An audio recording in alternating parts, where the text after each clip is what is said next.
1983లో Chiranjeevi Kodandaramireddy combination లో వచ్చిన ఖైదీ ఎంతటి సంచలన విజయం సాధించిందో అందరికీ తెలిసిందే.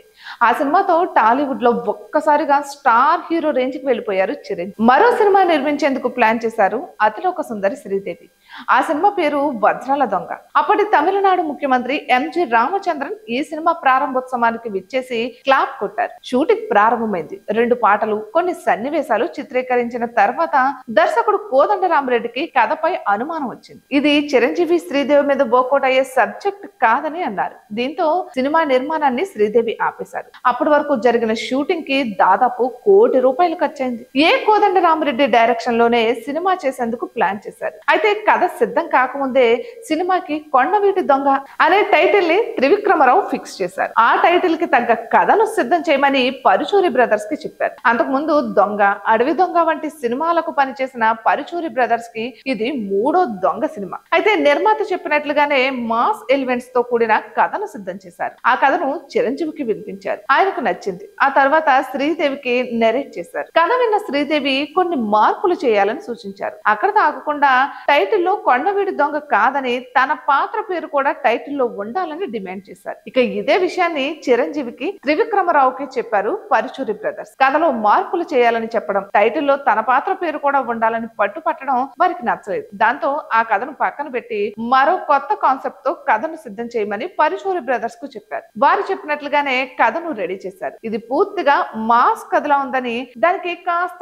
క్లాసిక్ టచ్ కూడా ఉంటే బాగుంటుందని నిర్మాత హీరో భావించారు. అప్పుడు యండమూరి వీరేంద్రనాథ్ ని రంగంలోకి దించారు. పరుచూరి గోపాలకృష్ణ మాస్ ఎలిమెంట్స్ పై దృష్టి పెట్టగా, పరుచూరి వెంకటేశ్వరరావు, యండమూరి వీరేంద్రనాథ్ క్లాస్ అంశాలను జోడించారు. అలా కథలో కొత్తదనం తీసుకొచ్చేందుకు ప్రయత్నించారు. అయితే ఈ కథలో 2 హీరోయిన్లు ఉంటారు. అది కూడా అక్కా చెల్లెలు. ఒకరు పోలీస్ ఆఫీసర్, మరొకరు డాక్టర్.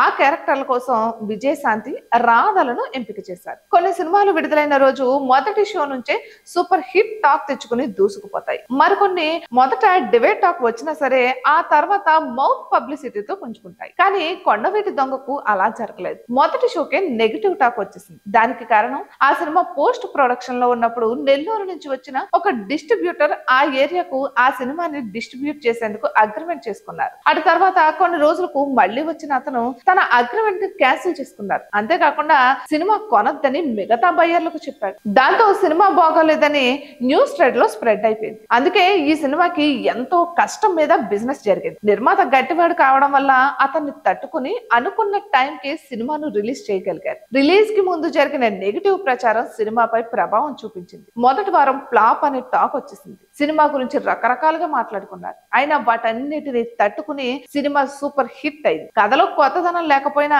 చిరంజీవి పర్ఫార్మెన్స్, 2 హీరోయిన్ల అందచందాలు, కోదండరామిరెడ్డి టేకింగ్, ఇళయరాజా సంగీతం, విఎస్ఆర్ స్వామి సినిమాటోగ్రఫీ, సినిమాలోని రిచ్నెస్ ఇవన్నీ కొండవీటి దొంగ చిత్రాన్ని సూపర్ హిట్ చేశాయి. అయితే మొదటి వారం 74 లక్షలకు పైగా షేర్ సాధించింది. అటు తర్వాత లాంగ్ రన్ లో కూడా మంచి కలెక్షన్స్ రాబట్టి అప్పటి వరకు చిరంజీవి నటించిన సినిమాల్లో అత్యధిక వసూళ్లు రాబట్టిన సినిమాగా కొండవీటి దొంగ సంచలనం సృష్టించింది. ఇక ఈ చిత్రం శత దినోత్సవాన్ని మద్రాస్ లోని తాజ్ హోటల్లో నిర్వహించారు. Hi guys, subscribe to JKTV. Subscribe to JKTV. Please subscribe to JKTV. Subscribe to JKTV. Hi, andarki namaskaram. Please subscribe JKTV. Andarki namaskaram. Please like, share and subscribe JKTV.